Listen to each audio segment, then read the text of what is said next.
السلام علیکم دوستو قدیم مصری ایک دلچسپ نسل تھی جس میں پراسرار ممیاں بلیوں کی پوجا کرتی تھی۔ ان تمام سالوں کے بعد آج بھی سائنٹسٹ اس کی ثقافت کے بارے میں پوشیدہ رازوں کی چھان بین کر رہے ہیں۔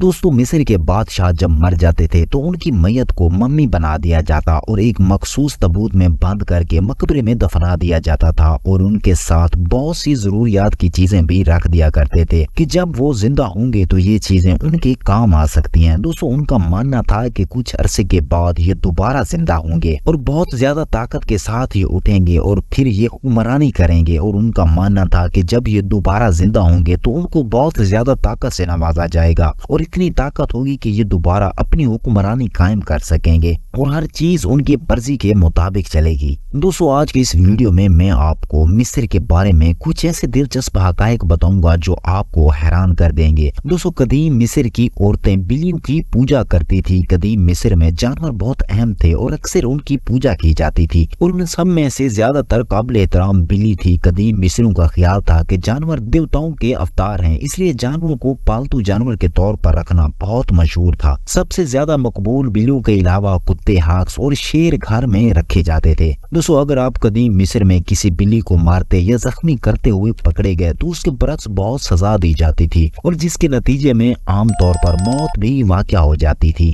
دوستو اس لیے مصری لوگ بلیوں کی زیادہ حفاظت کرتے تھے۔ آخر کار ان کی نسل بہت زیادہ بڑھ گئی تھی اور پھر اسے کم کرنے کی ضرورت پڑ گئی، اور پھر آبادی کم کرنے کے لیے بلیوں کو دیوتاؤں کی قربانی کے طور پر پیش کیا جانے لگا۔ دوستو صرف بلیوں کے لیے ایک دیوی تھی، عظیم بلی دیوی، اور وہ بلیوں کے لیے اس محبت کی نمائندہ تھی، اور اسے آدھی بلی اور آدھی عورت کے طور پر جانا جاتا تھا۔ یہ خیال کیا جاتا تھا کہ بلیوں کی دیوی نے گھر کو بری روح، بیماریوں سے محفوظ رکھا اور گھر کی عورتوں اور بچوں کی حفاظت کی ہے۔ دوستو مصری لوگ ان لوگوں میں سے تھے جنہوں نے اپنے مردہ کو ممی بنایا۔ قدیم مصر میں ان کا ماننا تھا کہ جو مرنے کے بعد زندگی ہے اسے محفوظ طریقے سے حاصل کرنے کا واحد طریقہ ممی کو تیار کرنے کے لیے سخت طریقہ کار پر عمل کرنا تھا۔ میت کو ممی بنانے میں تقریباً 70 دن لگ جاتے تھے۔ جب کسی جسم کو ممی کرنے کے لیے تیار کیا جاتا تھا تو سب سے پہلے اعضاء کو نکال کر کنوپی جار میں رکھنا پڑتا تھا، اور پھر اس کے بعد اگلا مرحلہ جسم سے تمام نمی کو خشک کرنا ہوتا تھا۔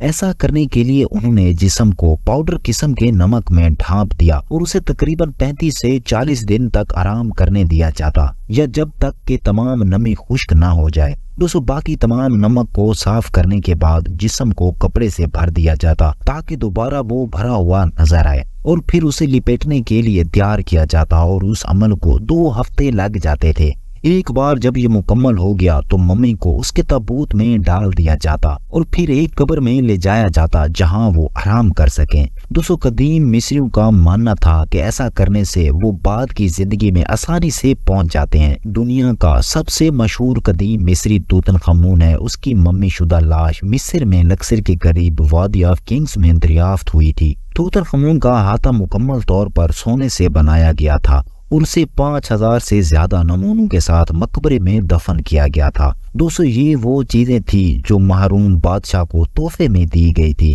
تاکہ اسے بعد کی زندگی میں وہ لے جا سکیں۔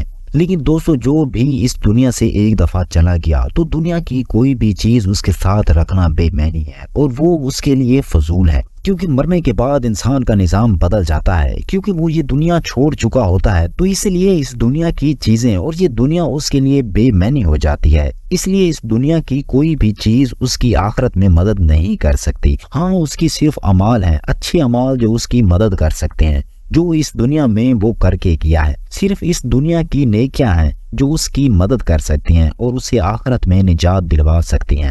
باقی اس دنیا کی جو روزمرہ زندگی کی استعمال کی چیزیں ہیں وہ اس کے لیے بے معنی ہیں، اور یہ ہیرے جواہرات، سونا، چاندی، دولت اس کے لیے کوئی معنی نہیں رکھتی۔ بس دوستو آج کی ویڈیو اتنے ہی۔ اگر ویڈیو اچھی لگے تو لائک کریں، اپنا بہت سارا خیال رکھیں۔ ملتے ہیں نیکسٹ ویڈیو کے ساتھ، تب تک کے لیے اللہ حافظ۔